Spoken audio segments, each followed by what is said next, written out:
감사합니다.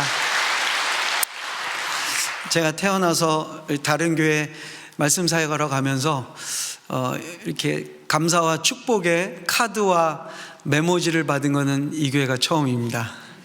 한 2주 전쯤인 것 같은데 신부산교회 이름으로 소포 상자가 하나 왔길래 이게 뭔가 하고 펼쳐봤는데 꽃이 이렇게 탁 붙어있는 카드와 우리 순장님들이 아마 쓰셨다고 제가 들었는데요, 저를 향한 축복과 기대와 그런 내용들을 빼곡히 써신 것을 보내주셨는데 제가 그걸 펴서 그 자리에서 한 장씩 한 장씩 다 읽었습니다.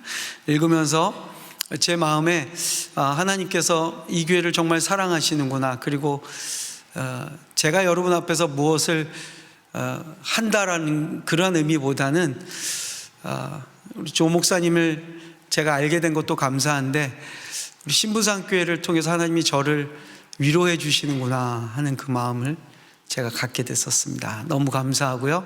그래서 제가 저희 집 냉장고 옆에 벽면에 카드와 그 메모지들을 딱 붙여놓고 사진까지 찍어 놓고 왔습니다. 그래서 여러분들의 그 환대와 사랑에 감사드리고요. 오늘 또 장로님들하고도 잠깐의 시간이지만 함께 만나서 교제하면서 우리 장로님들이 다른 교회에선 뵐 수 없는 얼굴들을 가지고 계시더라고요. 정말 장로님들 얼굴이셨습니다. 그런 모습으로 계시는 장로님들 너무 감사하고 너무 멋있으셨습니다. 감사드립니다. 오늘은 마지막 말씀인데요, 이제 아브라함, 이삭, 야곱, 그리고 마지막 우리 너무 잘 아는 인물이죠. 요셉. 그러면 꿈의 사람 요셉, 모든 역경과 환난을 극복하고 결국에는 대국의 2인자가 되어서 가족을, 가문을 살려낸 사람 요셉, 우리 너무 잘 알고 있습니다. 우리가 지금까지 봐왔던 아브라함부터 요셉까지의 인생을 볼 때에 한 가지 꽤 중요한 하나님의 계획과 하나님의 마음이 담겨있는 내용이 사실은 성경 속에 있습니다. 그것은 하나님께서 아브라함을 불러내셔서 바로 이 애굽 정반대편이죠. 여러분들이 이렇게 저를 바라보고 있다면 여기가 가나안 땅이다 그러면 여러분들 보실 때 오른편, 이 끝자락이 바로 메소포타미아, 거기 중심지 갈대아 우르에서부터 아브라함이 부름받아서 하란이라는 곳까지 올라갔다가 하란에서 아버지 데라가 죽고 그 다음에 음성을 듣고 내려간 곳이 가나안 땅입니다. 그리고 지금 4대에 걸쳐서 요셉의 시대에 이 집안이 정반대편, 여러분 보실 때 왼쪽이죠, 이 이집트에 지금 들어가 있는 것입니다. 여기서 우리는 이 가나안이라는 훈련의 장소, 정말로 강원도 땅만한 작은 곳에 아브라함과 이삭과 야곱과 요셉이 머물던 이 작은 땅에 들어가 있는 약속의 백성들, 그리고 그 가문을 전능자가 어떻게 하나님의 백성으로 만들어 가시는가를 오늘 우리가 오늘까지 살펴보고 있는 것입니다. 그런데 이 약속의 땅에서 하나님의 백성으로 만들어가고 빚어가시는 하나님의 계획은 이 작은 가나안이 전부가 아닌 것이었어요. 이 가나안에서 우리가 나름대로 한 가문을 이루고 업을 이루고 우리 집안이 여기서 맹주가 되는 것이 끝이 아니었어요. 그 힌트 중에 하나는 뭐였냐면, 첫 번째는 지난 시간도 여러 번 반복해서 말씀드렸지만 이 가문은요 집을 짓지 않고 살았습니다. 집질 돈이 없느냐? 아니에요. 그 당시로 말하면 집이라기보다는 성을 구축하는 거죠. 큰 부족이라면 안정적으로, 그리고 외세의 침입으로부터 막아낼 수 있는 것 중에 하나는 뭡니까? 누구나 생각하고 당연하게 생각하는 것이 무엇이냐? 가나안에서 성을 짓는 거예요. 그런데 히브리서 11장의 말씀처럼 그들은 하나님께서 자기들을 위하여 지어주실 성을 바라봤다고 그래요. 그는 하나님이 만드실 하나님의 성이죠. 마치 성경의 요한계시록에서 우리에게 보여주는 새하늘과 새 땅에서 보게 될 새 예루살렘을 그들은 본 것입니다. 그 하나님의 성을 바라본 그들이 이 가나안에서 살아가는 삶의 방식은 무엇이냐? 장막 생활이었어요. 장막 생활은 불편하죠. 위기에 노출되기가 너무 쉽잖아요. 외세가 침략해서 들어올 때 방어할 수 있는 것들이 많지 않아요. 그리고 장막 생활의 특징은 무엇입니까? 계속 옮겨 다녀야 돼요. 여기 갔다가 저기 갔다가 할 때마다 위기가 있어요. 한 곳에서 튼튼하게 성을 쌓고 그 다음에 그 주변 지역을 확보하고 거기서 안정적인 자신들의 경제와 경영의 모든 것들을 구축해 놓으면 안전하게 살 수 있어요. 그리고 아브라함 때부터 해서 야곱의 때까지 이들은 주변의 그 어떤 부족도 함부로 할 수 없는 막강한 부족을 이룬 사람들입니다. 각 때마다 아브라함 때, 이삭 때에, 야곱 때마다 큰 부요함을 하나님 허락해 주셨어요. 성을 쌓으려면 얼마든지 쌓을 수 있어요. 근데 그 일을 하지 않았습니다. 그것 때문에 어떻습니까? 위기에 노출되고요, 위험한 일을 맞을 가능성이 높아지고요, 그 다음에 굉장히 긴장된 삶을 살아갈 수밖에 없습니다. 그러나 그 상황은 오히려 이들로 하여금 하나님의 전능하심을 경험하게 되는 중요한 현장이고 중요한 조건이라는 것이죠. 그런 면에서 저는 우리들의 삶도 크게 다르지 않다고 생각됩니다. 우리가 편안하고 우리가 큰 어떤 건물을 가지고 있고 우리가 남들이 볼 때에 우러러할 만한 또는 위력을 느낄 만한 그러한 것들이 있는가? 우리는 그런 것들이 없어요. 여러분, 예수님의 삶을 보십시오. 하나님의 아들이 이 땅에 오셨는데 그분은 죄인들하고 식사하시고, 회당의 그 유명한 율법학자들과 예루살렘의 바리새인들이 있지만 그분의 사역의 주 무대는 변방이었습니다. 갈릴리와 가버나움. 그런데 그곳에서 하나님의 나라가 선포되고 하나님의 나라가 작동되는 것을 보여주는 예수님의 능력이 나타났다는 사실이죠. 우리 사랑하는 신부산교회 성도 여러분, 내 삶의 환경이 척박하고 내가 집 한 채를 세울 수 없는 장막 생활을 여전히 하고 있는 분들 계십니까? 오늘날의 장막 생활은 뭘까요? 월세집이요? 아니면 전세집이요? 자가가 없는 삶. 네. 그런데 그곳에 엘샤다의 하나님이 함께 하시니까 아무도 건들지를 못합니다. 내가 뭔가를 대단한 것을 소유해야 사람들이 무서워하는 게 아니라, 나는 자유롭고 나는 크게 가진 것도 없고 나는 사람들이 볼 때 별 볼 일 없어 보이지만 나의 뒤에 전능자가 계시다는 것이 우리들의 삶을 통해서 증명될 때에 하나님의 능력이 나타나게 될 줄로 믿습니다.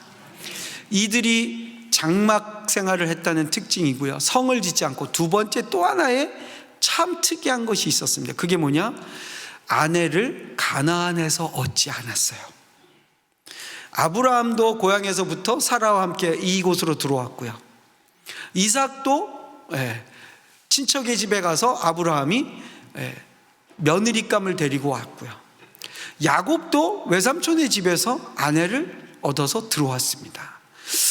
그렇다고 해서 우리가 또 다 아내를 다문화에서 찾아야 되느냐, 외국 가서 우리 며느리를 구해야 돼, 뭐 그런 이야기는 아닙니다. 이거는 그들이 가나안에서 정착하고 가나안에서 한 부족을 이루는 데 있어서 굉장히 중요한 전략 중에 하나였습니다. 여러분, 지금 이 타지에서 온 아브라함과 그의 후손들이 이 가나안에서 여러 부족들 사이에서 부딪힘 없이 안정적으로 자신들의 가업을 일으킬 수 있는 가장 좋은 방법은 무엇이겠습니까? 사실은 옆에 부족하고 혼인관계를 맺는 거예요. 여러분, 지금도 오늘 21세기에도요 소위 우리가 말하는 대한민국 안에서도 그 유명한 집안들 말이에요, 대단한 기업을 이루고 있는 그 가문들 말이에요, 소위 말하면 우리가 다 아는 그 정치가들 보십시오. 다 자기들끼리 혼인으로 사돈으로 카르텔을 맺고 있어요. 그리고 그렇게 될 때 자기들의 것들을 유지해 나가고 자기들의 지위와 자기들의 권력을 향유할 수 있다고 생각해요. 그건 그들로서는 당연한 방식이에요. 그렇게 함으로써 서로 피해를 주지 않고 서로 적대적이지 않고 우호적으로 사돈을 맺고 팔촌을 맺고 그러면서 그들이 그 안에서 자기들의 권력들을 쌓아가는 것이 당연한 세계에서 아브라함과 이삭과 야곱은 전부 아내들이 타지에서 왔어요. 그러니까 혈육으로든 관계적으로든 친하게 지낼 수 있는 부족이 없는 거예요. 그런데 그들은 굳이 그 방식을 선택하고 살아갑니다. 여러분, 우리가 어떨 때는 어쩔 수 없이 위험하고 어쩔 수 없이 힘든 상황 속에도 있지만 우리가 정말로 하나님의 마음으로 살아간다 할 때는 우리에게 하나님이 어떤 것들을 요구하시느냐?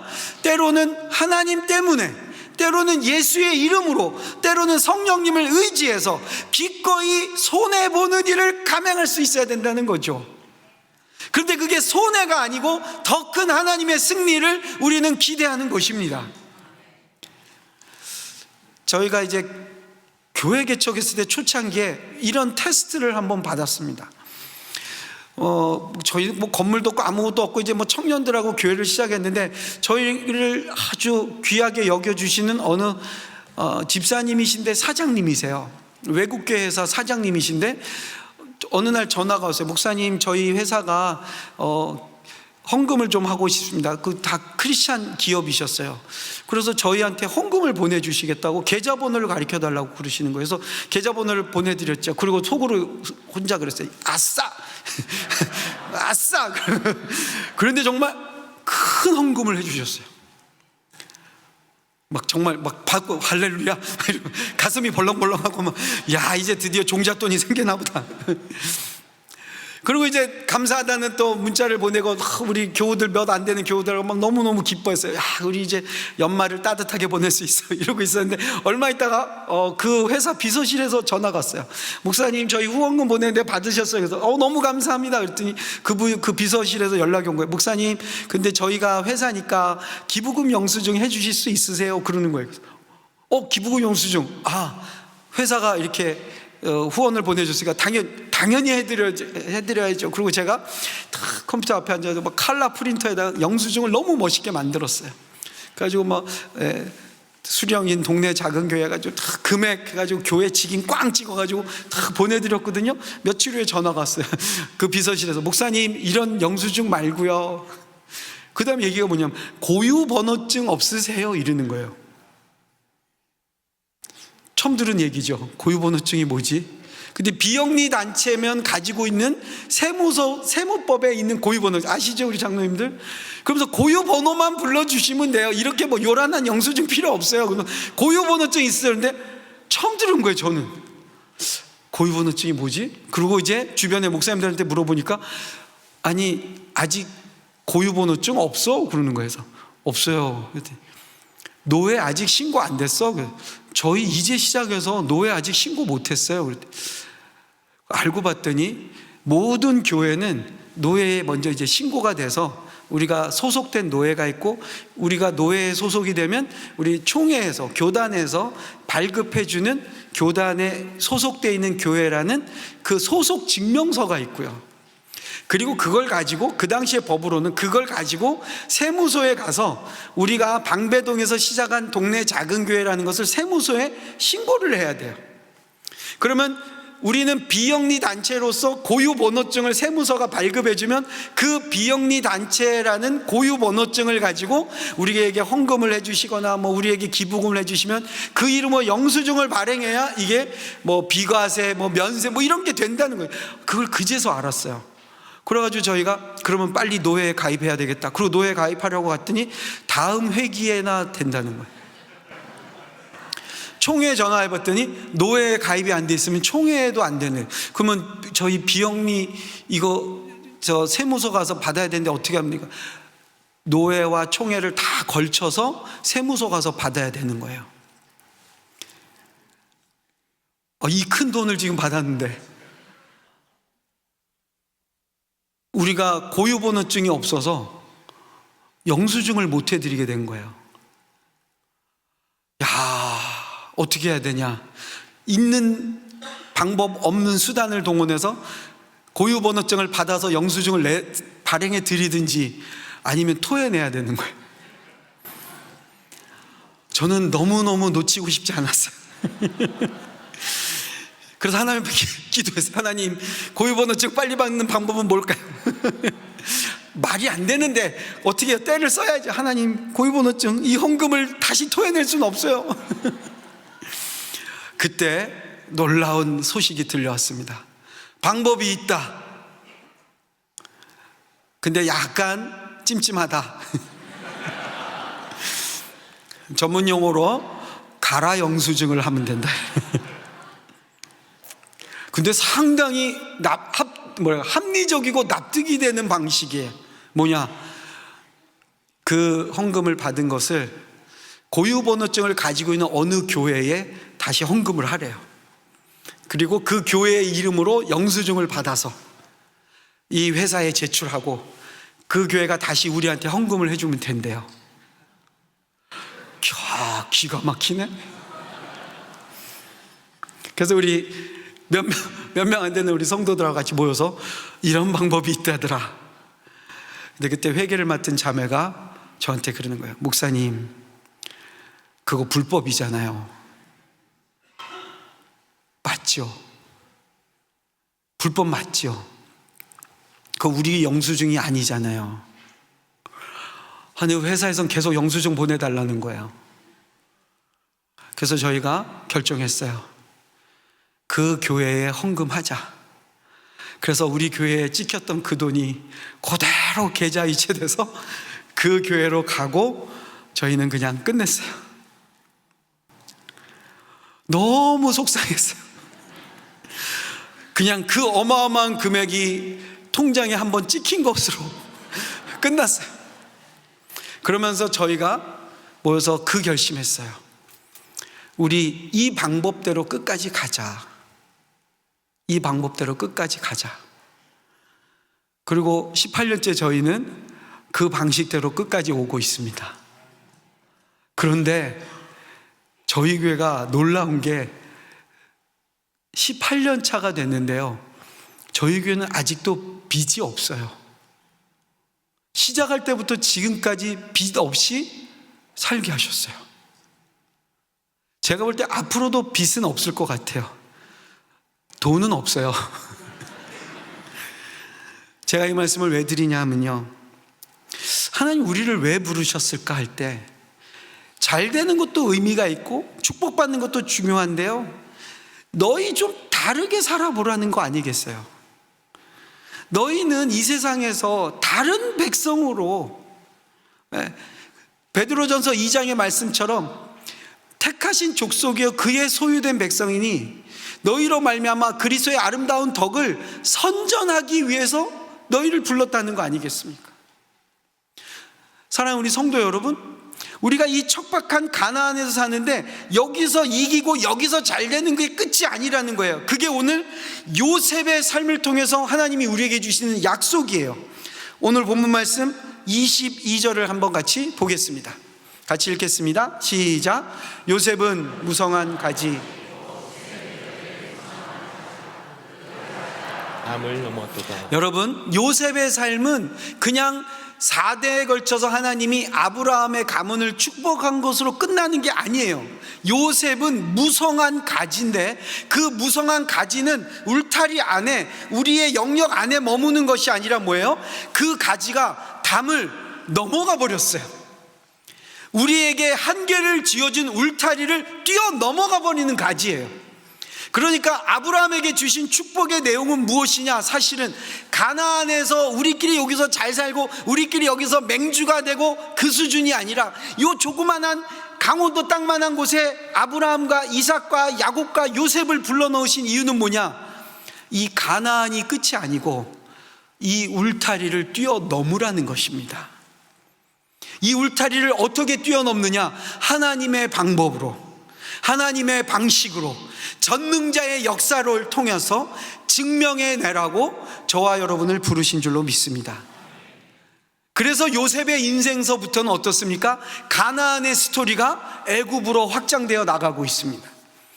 애굽이 무섭고 두렵고 떨리던 제국이었는데 그 속에 하나님이 팔려가는 노예의 모습으로 요셉을 보내셨는데 창세기의 마지막 결론은 무엇입니까? 팔려간 요셉이 애굽을 구원해낼 뿐만 아니라 그의 가문을 구원해내며 한 시대의 기근을 구원해내는 온 세상의 구원을 이루는 집안의 4대손으로 요셉을 사용하셨다는 놀라운 은혜의 말씀 아니겠습니까?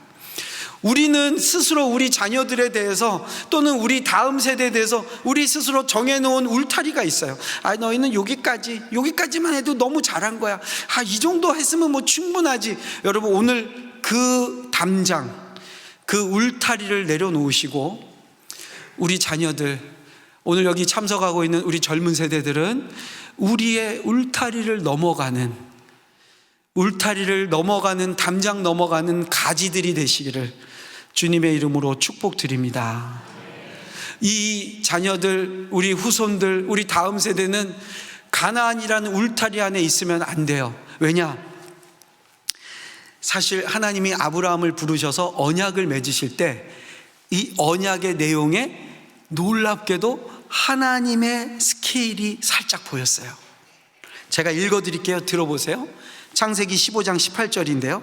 그날에 여호와께서 아브라함과 더불어 언약을 세워 이르시되, 하나님이 아브라함과 언약 계약서 맺은 거예요.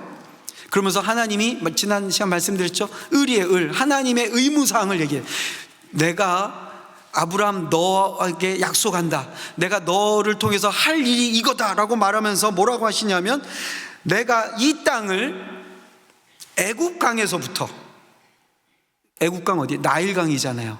애굽강에서부터 그 큰 강 유브라데까지.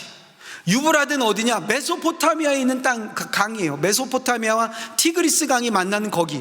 그러니까 지금 요 좁은 강원도 땅만한 이곳에서 겨우 막 살아내고 있는 아브라함에게 하나님이 약속하는 건 뭐냐면, 너 여기서 나와 같이 언약의 백성으로 다짐하고 결심하고 훈련받으면 내가 너한테 약속하는 건 뭐냐?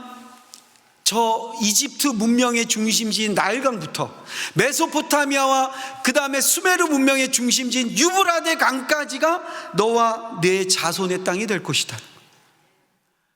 아니, 나는 이 지금 강원도 땅만한 요 가나안에서 살아남는 것도 겨우겨우 하는데 하나님의 계획은 뭐냐면 온 열방을 내가 너에게 주겠다는 거예요. 할렐루야.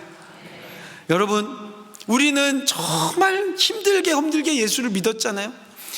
엄청난 전쟁을 겪고 극심한 일들을 겪고 나라가 두 쪽이 나버리고 이렇게 우리가 여기까지 왔는데요, 하나님의 마음은 무엇이냐면 애굽에서부터 유브라데까지가 너의 지경이 될 것이다. 그 말은 뭡니까? 가나안 땅에 있으면요, 하나님의 계획이 아니라 인간의 눈으로 보면 메소포타미아 문명, 여기가 대부분 어떤 나라냐? 그 이후에 일어난 제국들이, 여기 제국의 중심지, 대표적인 나라 아수르, 또 하나 바벨론, 그 다음에 예수님 시대로 넘어가면 어때요? 거기 메데, 그 다음에 페르시아, 다 그 엄청난 제국들의 중심지. 반대편 어디입니까? 나일강, 이집트 문명, 파라오의 강력한 세력, 이 양대 세력의 틈바구니에 끼어 있는 게 어디냐? 이게 가나안이에요. 그래서 그냥 이 국제 관계의 눈으로 보면 이 메소포타미아의 제국이 강력해져요. 아시리아나 바빌론이나 페르시아가 강력해지면 어떤 일이 일어나냐? 이들이 가만히 있지 않아요. 서진에 옵니다. 서진에 와서 이집트하고 한판 붙으려고 오는 거예요. 그러면 걸쳐 지나가는 곳이 어디냐? 가나안이에요. 걸쳐 지나가면서 가나안을 쑥대밭을 만들고 애굽하고 전쟁을 벌이는 거예요. 그러다가 또 국제관계가 바뀌어서 이집트가 확 강성해지면, 이 애굽이 강성해지면 어떡하냐? 또 동진을 하는 거예요. 동진을 해서 메소포타미아에 있는 제국들과 전쟁하기 위해서 오면서 쓸고 지나가는 게 어디? 가나안이에요. 그리고 가나안은 가만히 있으면 왼쪽으로 얻어맞고 오른쪽으로 얻어맞고 그러는 땅이 가나안이에요. 근데 왜 하필이면 거기에다가 하나님이 아브라함을 집어넣으셨을까요? 양쪽으로 두들겨 맞으면서 살라고요? 그게 아니라 이제 양 제국이 변방이 되는 하나님의 통치의 나라가 너와 내 후손을 통해서 내가 이루겠다. 할렐루야. 여러분, 우리 대한민국이 대양 세력에 두들겨 맞는 것 같고 대륙 세력에 두들겨 맞는 것 같고, 지금은 대양 세력과 대륙 세력 사이에서 찡겨져 가지고 이러지도 못하고 저러지도 못하는 옴짝달싹한 이런 곳에 있어요. 그러나 우리는 여기서 그 국제 정세의 그 관계 속에서 우리가 왜소해지고 작아지고 어쩔 수 없이 몸부림치는 것 같지만, 하나님이 우리를 부르신 이유는 무엇이냐? 내가 너희를 통해서 대륙 끝까지, 대양 끝까지 하나님의 나라를 이루시겠다는 하나님의 비전이 우리의 교회를 통하여, 여러분의 후손들을 통하여 이루어질 줄로 믿습니다. 그것이 오늘 드디어 담장을 넘어가는 요셉의 삶을 통해서 나타나고 있습니다. 그런데 이 요셉이 살아간 삶의 모습은 어떻습니까? 노예로 팔려갔습니다. 아버지와 부모님의 품을 떠났습니다. 형들에게 버림받았습니다. 그런데 놀라운 것은 무엇입니까? 그의 인생에 전능자가 함께 하시니까 그 역기능적인 상황과 그 악조건이 요셉을 단단하게 만들어줬습니다. 제가 선교학을 공부했는데요, 선교학에 최근에 굉장히 흥미로운 이론이 하나 나왔습니다. 근데 그 흥미로운 이론은요, 놀랍게도 사회학에서 가지고 온 이론이에요. 근데 이 사회학의 그 이론을 만든 사람이 영국의 학자인데요, 빅터 터너라는 학자인데, 그 사람이 그 이론을 만드는데 그 이론의 제목이 뭐냐면 커뮤니타스와 리미날리티라고 그래요. 여러분 그런 건 기억 안 하셔도 돼요. 제가 이제 설명을 해드릴게요. 근데 이 이론을 그 사람이 어디서 찾아냈냐면 아프리카의 어느 부족을 가서 조사하다가 찾아냈습니다. 무엇이었냐면, 이 빅터 터너가 사회학자가요, 아프리카에 가서 굉장히 그 원시적인 삶을 살아가는 부족들을 조사하다 보니까 어느 한 부족이 유달리 강한 거예요. 환경이 뭐 달라냐? 아니에요. 다 비슷비슷한 환경인데 그 아프리카의 부족 가운데 그 부족만 굉장히 강한 거예요. 남자들이 책임감이 있고 희생을 할 줄 알고, 젊은이들이 어른들의 말에 순종을 하면서도 용기를 내고, 전쟁이 일어나면 모든 남자들이 어린아이부터 노인까지가 다 무장을 하고 나와서 싸우고 아주 책임감 있는 부족이 있다는 것을 발견해요. 그러면서 이 빅터 터너가 아니 왜 주변에 다른 부족하고 다를 게 하나도 없는데 여기만 그런가 했는데, 봤더니 그 부족만 가지고 있는 아주 독특한 특성이 있었어요. 그게 뭐였느냐 하면, 그 부족은 10살이 넘어가는 그 부족의 남자아이들을 어떤 시점이 되면, 우리로 말하면 싹 모아가지고요, 전부 포대기에 집어넣어서 한밤에 이 아이들을 데리고 나갑니다. 누가? 아빠들이. 그래가지고 다시는 돌아올 수 없는 어느 먼 곳에 애들을 다 데리고 가요. 우리로 말하면 담요말이라고 하나요? 둘둘둘 말아가지고 한밤에, 그래가지고 가가지고 그 아이들을, 10대의 아이들을 풀어놔요. 그리고 아버지들은 다 돌아와요. 그리고 아버지들이 순번을 정해서 이렇게 망보고 있어요. 지켜보고 있어요. 그래서 이제 아침이 되니까 아이들이 일어나서 보니까 한 번도 와보지 못한 곳이, 이거 어떻게 해야 돼? 근데 애들이 처음에 어떻게 하겠어요? 막 울고불고 난리가 나고 엄마 이름 부르고 아빠 이름 부르는데 아무도 대답을 못 해줘요. 그렇게 있다 보니까 이 아이들이 한참을 울다가는 이제 정신 차리고, 나이 많은 형부터 해서 막내까지, 야 우리 여기서 어떻게 해서 이제 살아나야 된다, 엄마 아빠 안 온다, 그러면서 제일 큰 형이 이제 지혜를 짜내요. 일단 우리가 먹을 것을 구해야 돼. 사냥할 줄 아는 애, 사냥할 줄 아는 사람, 밥할 줄 아는 사람, 뭐 칼 쓸 줄 아는 사람, 자기들끼리 그래서 이 동떨어진 장소에서 생존할 수 있는 법을 막 자기들이 찾아내요. 놀라운 건 뭐냐? 어릴 때 배운 게 있어.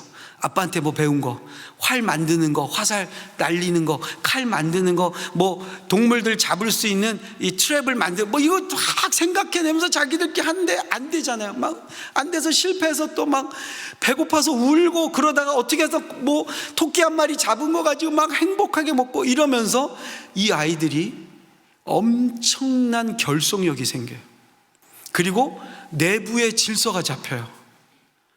그래서 어느 순간이 되니까 부모님이 안 계신데도 자기들끼리 아주 촘촘한 그룹이 형성되고, 이 위기를 극복해낼 수 있는 리더십이 나오고 자기들만의 생존법을 찾게 되는 거예요. 그래서 그들이 더 이상 부모의 도움이나 어떤 외부의 세력의 지원이 없이도 자기들끼리 힘들지만 살아내는 법을 배우게 되는 그 날이 돌아오는 날입니다. 그것을 보고 탁 지켜보고 있던 아버지 중에 한 분이 이제 사인을 보내면 그날 아빠들이 다 그 아이들이 있는 곳을 와요. 그래가지고 끌어안고 잘했다고, 수고했다고, 그리고는 그 아이들을 데리고 마을로 돌아옵니다. 그날이 그 아이들의 성인식 날이에요.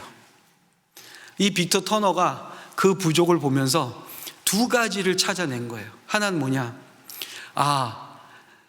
젊은 아이들, 이 청소년들이 강력한 리더십과 생존의 능력과 우리가 단단하게 연합하고 결속해야 살 수 있는구나 하는 것을 배우는 것은 부모도 없고 척박한 곳에 던져졌을 때 오히려 그게 나타난다는 것을 봤어요.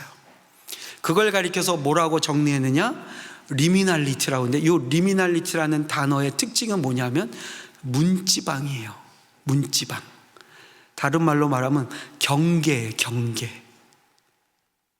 사람은 안전하게 따뜻하게 보호받는 안쪽에 있으면 잘 될 것 같은데, 우리의 신앙이 쭉 자라고 하나님 안에서 훈련받으면서 내 안에 믿음의 단단함이 생겨나는 것은 경계에 나갈 때라는 거예요. 그리고 이 경계선에 나간 일단의 무리들은 거기서 강력한 공동체성이 생겨나는데, 그 공동체성은 우리가 말하는 커뮤니티하고는 좀 다른 커뮤니타스라는 거예요. 이게 선교학에서 이거를 가지고 왔어요. 왜냐하면 그의 이론을 가지고 성경을 보니까 경계성에 가서 위기가 있고 위험하고 용기가 필요한 그 상황에서 강력한 리더십을 통해서 하나가 되는 끈끈한 공동체성을 어디서 보느냐? 바로 예수님과 그의 제자들의 모습 속에 나타난다는 거예요. 그래서 그렇게 모인 공동체는요, 서로 도닥도닥거려주고 용기 주고 위로해주고 아픈 사람 있으면 축복해주고, 그게 아니라 우리 다 같이 이 위기를 돌파해 나가자, 우리 이 위기를 뚫고 나가자 하면서 우리끼리 이것을 뚫고 나가서 살아내야 돼 하면서 강력한 외부 지향적인 운동성이 그 안에서 나온다는 거예요. 여러분, 우리의 교회가 어떻습니까? 예수님이 처음에 제자들을 부르실 때, 사람들이 예수님을 만날 때 예수님이 하신 말씀 뭐예요? Come to me예요. 수고하고 무거운 짐진 자들아 다 내게로 오라. 내게 오라. 와 보라. 왔어요. 그래서 치유가 있어요. 회복이 있어요. 주님의 말씀 들으면서 하나님의 나라에 대한 꿈을 갖게 됐어요. 그리고 나서 예수님 어떻게 하셨어요? 더 가까이 와라, 더 내 곁으로 오라가 아니라 예수님 그 다음에 이 제자들 향해서 무엇라 말씀하십니까? Go to them. 저들에게 가라. 너희는 가서 모든 족속으로 제자를 삼으라. 아버지와 아들과 성령의 이름으로 세례를 주고 내가 너희에게 분부한 것을 가르쳐 지키게 하라. 아버지께서 나를 보내신 것처럼 나도 너희를 세상으로 보낸다는 거예요. 여러분, 아브라함과 이삭과 야곱의 시대를 끝나면서 요셉의 시대에 갈 때에 요셉의 삶은 어떤 삶입니까? 아버지 밑에서 평안한 삶이 아니에요. 아버지가 주는 채색 옷 입고 멋지게 사는 삶이 아니에요. 오히려 그는 버려지고, 오히려 그는 벌거벗겨지고, 오히려 그는 노예의 삶으로 됐지만 그 경계선으로 나가고 그 외곽으로 밀려나는 그 상황에서 그는 오히려 하나님이 만들어주시는 공동체를 보게 됩니다. 거기서 오히려 하나님의 가족의 의미를 찾아내게 됩니다. 예수님과 예수님의 제자들은 어떻습니까? 그 피 흘려 돌아가신 십자가에서 그 부활하신 예수님이 너희는 이 예루살렘을 떠나지 말고, 제자들에게 익숙한 곳은 예수님과 함께 지내며 꿈같은 3년을 보냈던 갈릴리, 그 바닷가에서 그물이 찢어지게 잡히는 고기를 보고, 그 바닷가에서 5,000명이 보리떡 5개와 물고기 2마리로 배부르게 되고, 그 바닷가에서 죽어있던 영혼이 살아나고, 그 엄청난 기적의 현장인 갈릴리가 아니라 예수님을 십자가 매달아 죽였던 바리새인들과 서기관들과 대제사장들이 득식을 거리는 예루살렘을 지키라는 거예요. 그런데 그 속에서 어떤 일이 일어납니까? 제자들이 성령을 받게 됩니다. 사랑하는 성도 여러분, 주님은 우리를 유람선에 태우신 게 아닙니다.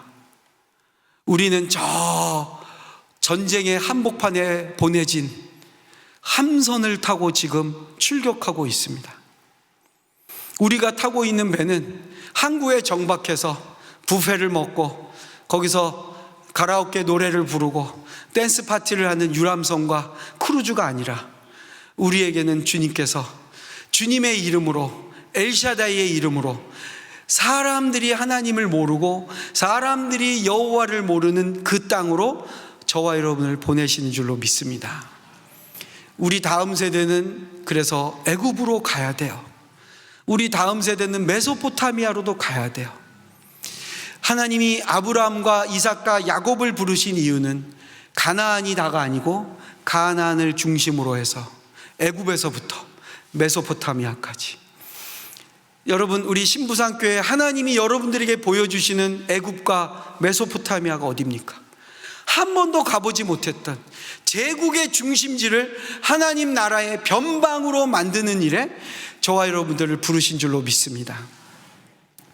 이 상황에서 요셉은 이 하나님의 말씀에 대해서 이렇게 고백을 합니다. 50장 19절부터 21절 같이 한번 읽도록 하겠습니다. 시작. 요셉이 그들에게 이르되 두려워하지 마소서. 내가 하나님을 대신하리이까. 당신들은 나를 해하려 하였으나 하나님은 그것을 선으로 바꾸사 오늘과 같이 많은 백성의 생명을 구원하게 하시려 하셨나니 당신들은 두려워하지 마소서. 내가 당신들과 당신들의 자녀를 기르리다 하고 그들을 간곡한 말로 위로하였더라. 아멘. 요셉의 고백은 무엇입니까? 복수의 화신이 되는 게 아니고요, 자기를 팔아넘긴 형제들을 거두는 것입니다. 아버지의 유언을 듣고 나서 형들을 맞이하며 요셉은 창세기 전체의 결론 같은 말씀을 하십니다. 하나님은 그것을 선으로 바꾸셨습니다.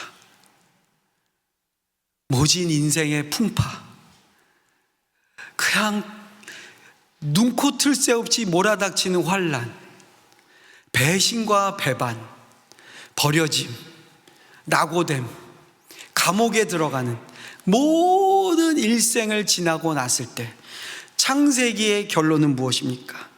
하나님은 선하시다. God is so good. 하나님은 선하시다. 저희는 짧은 인생입니다. 저도 이제 올해가 환갑인데요. 조종희 목사님도 환갑이죠. 그러니까 우리 60년 짧은 인생 돌아보니 God is so good. 하나님이 선하셔요. 오늘도 잠깐 옛날 얘기를 잠깐 들었어요. 한 번도 못 들은 조 목사님의 젊은 시절의 목회 얘기를 들었어요. 깜짝 놀랐어요. 그렇게 억울한 일을, 그렇게 말도 안 되는 모욕을 제가 얘기를 듣다가 그랬어요. 나 같으면 나 못 참아. 나 같으면 들이받아. 그런데 오늘 우리의 결론은 뭐예요? 하나님은 선하시다. 여러분, 선하신 하나님이 우리 인생의 결론이 되는 줄로 믿습니다.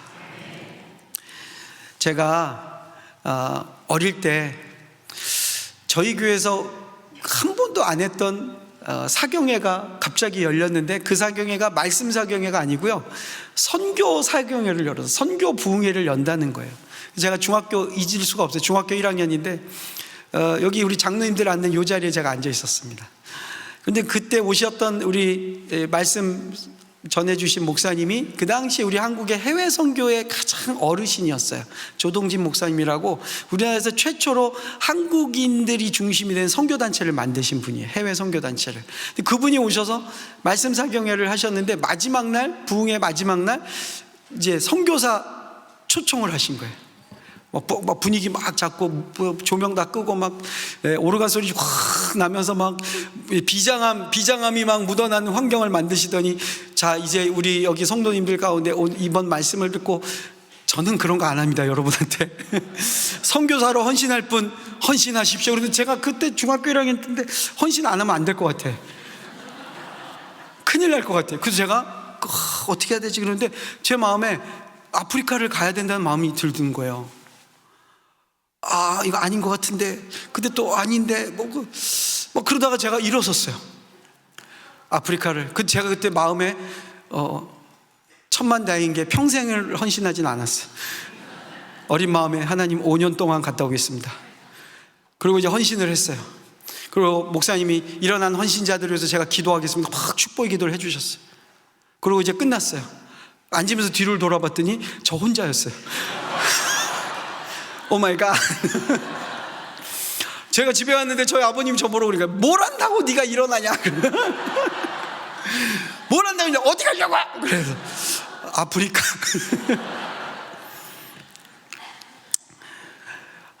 그냥 헌신 함부로 하시면 안 돼요. 서원을 함부로 하면 안 되는 것 같아요. 근데 저에게 문제는 뭐냐, 중학교 1학년 때부터 지금까지요, 그 서원이 한 번도 안 잊어버리는 거예요. 제가 심지어 10년 기도해서 교회 개척을 했는데도 언젠가는 가야 돼. 좀 그냥 어릴 때 내가 너무 유치하고 뭣도 몰라서 서운한 거지. 그리고 그거 다 하나님 물립니다, 아닙니다 이래야 되는데 계속 제 마음에 가야 돼 하는 거예요. 근데 어느 날부터 제가 그 생각했어요. 언제 갈까? 은퇴하고. 그렇지. 그래 65세? 70세? 그러다가 제가 단기 선교 다니고 우리 교회에서 같이 선교사님들 만나고 대화해보면 너무 늦어요. 그때 가면은 안 될 것 같아요. 그러다가 제가 점점 그 마음이 커지는 거예요. 그래서 제가 2년 전에 하나님 앞에 다시 결심했어요. 하나님 빨리 갔다 올게요. 그래서 제가 올해 말로 저희 교회를 사임합니다. 그리고 아프리카 우간다를 갑니다. 그것도 참 기가 막혀요. 제가 작년 여름에 부산에 놀러와서 조정희 목사님 만났거든요. 막 그런 얘기를 했더니 신부산 교회가 우간다에 후원하는 선교사님이 계시대요. 계시죠? 강병권 선교사님. 제가 가기로 한 학교가 그 학교예요. 오 마이 갓. 제가 평생 아프리카에 연이 없는 거예요. 그 마음이 들 때마다 아는 사람이 있든지 연결고리가 있든지 있어야 되잖아요. 없어요. 그래서 제가 그런 얘기를 하면 제가 아는 목사님들이 그럼 아프리카 아니에요 목사님, 다른 데 가세요. 가까운 데 가도 돼요. 근데 저희가 후원한 선교사님 네팔에 계시거든요. 그래서 그 네팔 선교사님도 저보고 목사님 그럼 네팔 오셔서 5년 하시면 돼요. 그런데 옆에 목사님 또 저한테 아이디어를 주시더라고. 목사님 네팔 가서 카페를 하나 하세요. 그리고 카페 이름을 아프리카로 지으세요. 머리가 보통 비상한 분이 아니야. 그러면 주님의 뜻도 이루고 목사님도 하실 수 있어요. 그래서 그거 괜찮겠다. 네팔 가서 아프리카라는 이름의 카페를 해야지. 제가 그리고 이제 작년부터는 구체적으로 기도했어요. 하나님 네팔 가서 아프리카 카페를 하든지 아니면 진짜 아프리카 어느 나라를 연결시켜 주시든지. 그러다가 작년에 제가 성경 공부하는 어느 우리 그 작은 기업을 하시는 분들 성경 공부 모임을 하는데 그 중에 한 분이 회사를 은퇴하고 아프리카를 가신대요. 어딜 가시냐니까 우간다를 가신대요. 귀가 솔깃하잖아요. 저도 한번 가볼 수 있습니까? 지금은 안 되고 1년 있다 오라고 이런 얘기를 하셔서 그 성경 공부하는 사장님들이 1년 동안 돈을 모았어요. 아프리카 단기 선교 가자고. 그분은 파송받아서 가시니까. 그래서 저도 10만 원씩 내가지고 비행기 값을 마련해서 작년 설 때 우간다를 밟았어요. 그리고 그분들이 저하고 같이 이제 아프리카 가서 이런 사역을 하면 좋겠다 하고 보여주시는데 제 마음에 하나도 기쁨이 없는 거야. 왜? 이게 너무 아무것도 안 돼 있고 너무 이게 힘들어. 그런데 제가 어릴 때 총신대 다닐 때 우리 선배 중에 맨날 아프리카 하던 분이 계셨어요. 그 우리 조정희 목사님 같은 그 동아리의 그 선배인데, 그분이 그 아프리카 우간다에 가서 신학교를 세웠다는 소식을 제가 기억이 나는 거예요. 그래서 그 신학교가 있지, 내가 그 학교를 한번 가봐야 되겠다. 그리고 이제 제가 갔을 때 그 만난 선교사님한테 RTC라는 신학교가 이 우간다에 있다는데, 그때 그분이 저보고 그러는 거예요. 저거예요, 저거. 제가 머물고 있는 게스트하우스 바로 옆에 건물인 거예요. 저기가 RTC예요, 그러는 거예요. 그래서 그러면 제가 저기 한번 가보고 싶습니다. 그랬더니 거기 총장님하고 바로 연결을 해주셨는데, 총장님이 저보고 내일 아침 7시에 오래요. 7시에 어떻게 7시에 가서 뭘 하려고 그러지? 그래서 제가 알겠다고 그러고, 이제 그 다음날 아침 7시에 갔더니 기숙사생들 아침 기도회부터 저를 참석시키더라고. 기도회에 참석하고 나니까 직원 예배가 있대요. 또 직원 예배에 참석해서 그분 처음 뵀거든요, 그날. 그랬더니 이제 학교를 쭉 구경을 시켜주시더니 목사님 여기 오시면 좋을 것 같습니다. 그래요. 그래서 아니요, 아직 모르겠어요. 그랬더니 밥을 먹자요, 그러면. 그러더니 총장님 그 사택을 저를 데려가시더니, 그래서 또 저는 이제 사모님이 밥을 해주신 줄 알았더니 사모님이 안 계세요. 사모님은 또 다른 데 선교 나가셨다. 총장님이 압력밥솥에서 밥을 해주시는 거예요. 본인이 다 해가지고. 그래서 둘이 아침을 먹었어요. 그리고 났더니 또 다른 학교 다른 데를 봐야 된대요. 쭉 봤어요. 다 보고 나니까 점심을 먹어야 된대요. 그래가지고 그분하고 거기 계신 교수님들하고 같이 점심까지 먹었어요. 그리고 오면서도 여기는 너무 힘들다, 오기 어려울 것 같다. 그런데 제가 작년 6월에 두 번째로 우간다를 또 가게 됐어요. 그때부터 제 마음에 이거 슬슬 우간다 가야 되나 그랬어요.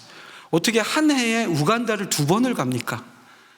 그래서 두 번째 가서는 분명하게 하나님 보여주시는 거예요. 그것까지 말씀드리면 3박 4일을 해도 못하니까. 그래서 결론을 내렸어요. 하나님 나 우간다 보여주시나 보다. 근데 두 번째 갔을 때 학교 총장님이 바뀌었어요. 바로 강병건 선교사님으로. 그러더니 그분이 저를 보고 빨리 준비해서 오세요. 그래서 제가 한국 와서 우리 교우들한테 그랬어요. 아프리카가 저를 부릅니다. 근데 저에게는 또 확증받아야 될 게 있잖아요. 나는 이렇게 보여주셔서 가는데 우리 교회는 어쩌라고. 그래서 제가 또 그때부터 기도했어요. 하나님, 후임을 보내주셔야 됩니다. 놀랍게도 후임 목사님도 미국에서 어떻게 연결이 돼서 오고 계시는 중입니다. 제가 이 말씀을 왜 드리냐 하면요, 우리는 울타리 안에 있는 게 편해요. 울타리 넘어간다는 것이 쉬운 일이 아니에요. 울타리 안에서 결실을 맺고 그 안에서 우리가 유복한 삶을 살고 그 안에서 하나님이 주신 약속을 잘 누리는 게 좋잖아요. 근데 하나님 우리에게 담장을 넘어가라고 하시는 거예요. 신부상 교회도 이 담장을 넘어가라고 하나님이 여러분들을 초대하고 계시는 거예요. 근데 담장을 넘어가면 어떻습니까? 경계선을 넘어가면 어때요? 3가지가 있어요. 위험해요. 네. 그리고 그거는 도전을 해야 돼요. 3번째, 모험을 감행해야 돼요.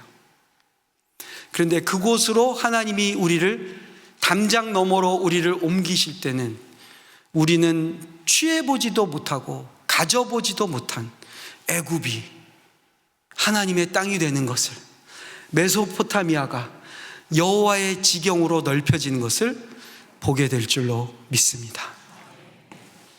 말씀을 맺는데요, 솔직하게 제가 고백을 드리면 제가 한 3년 전에 좀 아팠어요. 우리 성도들이 꼴도 보기 싫더라고요. 막 제 속에 이런 거 유튜브 나가면 안 되는데 또 라이브로 나가잖아요. 정말 우리 교우들이 너무 미웠어요. 어쩌면 저렇게 내 마음을 몰라주나.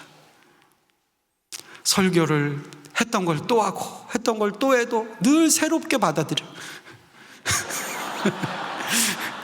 한편은 제가 감사했어요. 그래, 망각의 은사를 주셔서. 어느 날은요, 제가 설교를 하러 이렇게 섰는데 느낌이 오는 거예요. 이 신부상 교회하고 달라요. 오늘 제가 여기 여러분 처음 뵀는데도 막 말씀을 이렇게 받아들이는 그게 막 저도 느껴지거든요. 너무 감사하죠. 근데 그날은 탁 섰는데 우리 교우들이 네가 무슨 말을 해봐라 내가 믿겠나 이런 표정이에요. 말씀을 전에 막 말씀이 통통 튀겨나가요. 막 하나도 이게 스며들지를 않아요. 그래서 제가 막 설교를 뭐 어떻게 했는지 몰라요. 오늘은 진짜 죽 썼다. 그리고 이제 내려와서 앉아가지고 제가 막 하나님 앞에 좀 불평했어요. 하나님, 이 정도 목회하고 이렇게 가르치고 이렇게 했으면 제가 하나님, 제가 유학 갔다 왔잖아요. 제가 열심히 했잖아요. 근데 왜 이렇게 이 사람들 왜 안 변해요? 막 이 양들은 왜 이렇게 완악해요? 막 이러면서 혼자 막 불평을 했거든요. 꼭 그럴 때 주님의 응답은 저한테 주시는 질문이 그거예요. 누가 목회하니? 그러시더라고요. 누가 목회하니? 제가 하잖아요. 누구 교회니? 제가 개척했잖아요.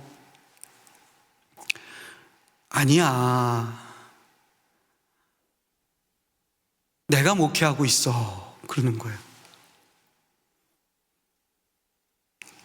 맞아요. 하나님 하시는 거죠. 누구 교회일까? 내 교회가 아니잖아요. 주님이 세우신 교회잖아요. 누가 목회하는가? 하나님이 하셔요. 근데 저는 그렇게 생각했거든요. 하나님이 나를 통해서 이 영혼들을 목회하신다고. 근데 그날 하나님 저한테 말씀하시는 거예요. 야, 내가 너를 통해서 너네 교회 성도들을 목회하는 게 아니고 내가 성도들을 통해서 너를 목회하고 있다. 너를 내가 지금 만들고 있잖아 하시는 거예요. 저는 한 번도 그런 생각을 해본 적이 없었거든요. 나는 하나님으로부터 다 배우고, 나는 어릴 때부터 훈련받았고, 나는 이분들이 모르는 그 하나님의 진리를 알고 있고, 나는 성경을 이분들보다 많이 알고, 그래서 내가 받은 거 이분들한테 가르쳐주고 이들을 변화시키는 게 나의 목적이야 생각했는데, 주님은 저한테 뭐라고 그러시냐면 그게 아니고, 너 그 거지 같은 설교하는데 니네 교회 성도들이 지금 참고 들어주고 있잖아. 네가 저들을 변화시키는 게 아니고 우리 이 동네 장로회 성도들이 우리 목사님 언제 변하나 그러면서 기다리고 있다는 거예요. 제가 많이 회개했습니다. 그러면서 제가 제 자신을 봤어요. 어느 날 제가 너무 편안해해요. 그리고 요만큼만 힘들어도 누구 핑계대고 누구 탓하고, 그러면서 우간다가 이렇게 가까이 오는데 저에게 그 마음이 드는 거예요. 그래, 담장 너머로 가자.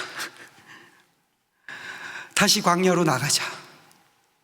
내가 이 안에서 편안하게 사는 거, 이 안에서 그동안 가진 거 누리는 거, 이제 그거 또 한번 내려놓고 가자. 그렇게 결심한 게 얼마 되지 않았습니다. 근데 하나님이 한 번 더 확인시켜 주신 게요, 제가 바로 한 달 전쯤에 캄보디아를 갔어요. 캄보디아에 저희 교회에서 후원하는 선교사님이 계셔서 푸놈펜을 가서, 여기 우리 지금 아마 안식년 들어와 있는 권창현 우리 선교사, 젊을 때 저희 교회 잠깐 다녔었거든요. 그래서 또 권창현 선교사도 만나고, 또 CM님 앙코르와트도 또 가서 우리 교제하는 선교사님도 만나는데, 야, 캄보디아가 너무 좋은 거예요. 너무 음식이 맛있어요. 예전에 너무 캄보디아가 낙후되고 힘들었는데 코로나 때 중국 자본이 들어와서 고속도로가 다 깔렸어요. 공항이 막 다 신공항이 돼 있어요. 야, 캄보디아 갔더니 캐슈넛도 너무 맛있고 망고 주스도 너무 싸고 길도 너무 좋고, 어디에 비해서? 우간다에 비해서. 그래서 제가 만나는 선교사님들마다 그랬어요. 우간다보다 100배는 잘 사네요. 뭐 차마 한국까지는 비교할 것도 아니야. 와, 우간다보다 100배는 잘 살아. 그때 또 우리 선교사님들이 저한테 석 찌르시는 거예요. 기도 다시 한번 해봐. 돌아오는 비행기에서 다시 결심했어요. 100배는 못 사는 우간다다. 여러분, 변방으로 나아가는 게 그게 변방이 아니라 하나님이 일하시는 곳인 줄로 믿습니다.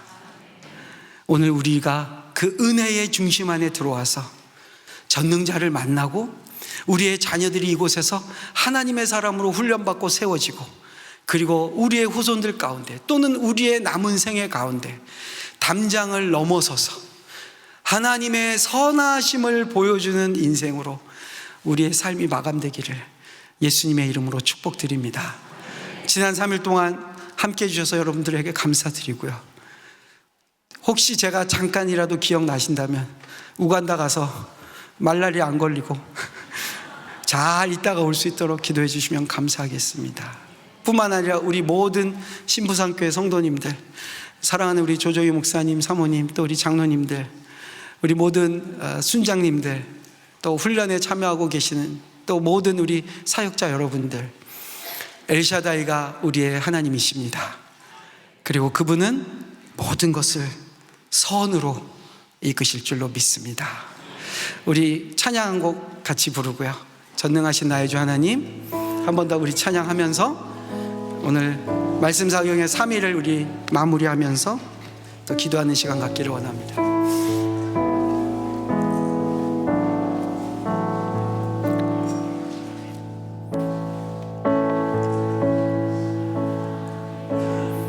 능치 못하실 일, 능치 못하실 일 전혀 없네.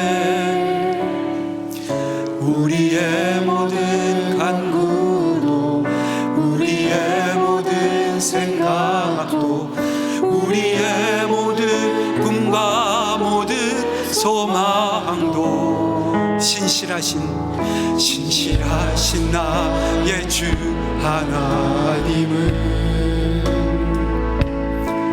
우리의 모든 괴로움 바꿀 수 있네. 불가능한 일 행하시고 죽은 자를 일으키신 그를 이길 자 아무도 없네. 아멘. 주의 말씀 의지 깊은 곳에 금을 던져 오늘 그가 놀라운 일을 이루시네. 아멘.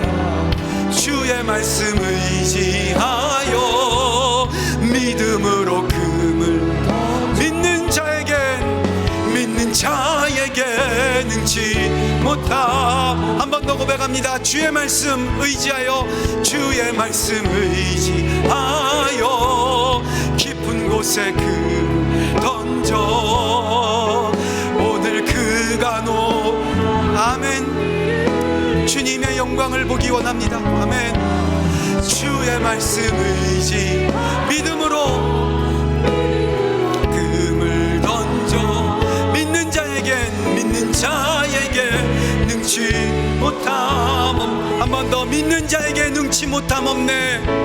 믿는 자에게 능치 못함 없네. 한 번 더. 믿는 자에게 능치 못함 없네. 믿는 자에게 능치 못함 없네.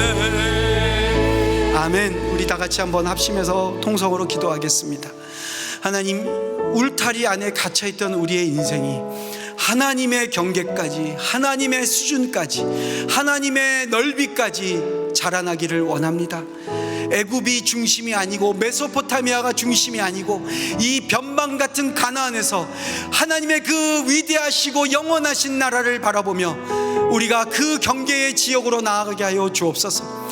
이 위험한 곳, 용기가 필요한 곳, 모험을 감행해야 되는 그곳에서 하나님의 사람들이 그곳에서 하나님의 나라의 끝을 보게 하여 주시옵소서. 우리 신부상교회 안에 하나님 전능하신 하나님으로 나타나 주시고 엘샤다의 하나님으로 우리의 인생을 주관하여 주시고 주님의 이름으로 우리의 자자손손이 요셉의 삶으로 담장 넘어 뻗어가게 하여 주시옵소서. 우리 다 같이 함께 주여 한번 크게 외치고 합심으로 기도합니다.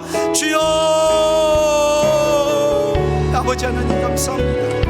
하나님 주님의 몸된 교회를 기억하여 주시고 하나님 축복하여 주시고 이제 이곳에 하나님 요셉의 시대를 열어주시옵소서. 상상할 수 없는 시대를 열어주옵소서. 새로운 경계를 짓게 하여 주시고 아버지 하나님 가나안을 넘어서서 애굽의 나일강과 아버지 하나님 메소포타미아가 하나님의 경계인 것을 우리 모두가 묵도하게 하여 주시옵소서.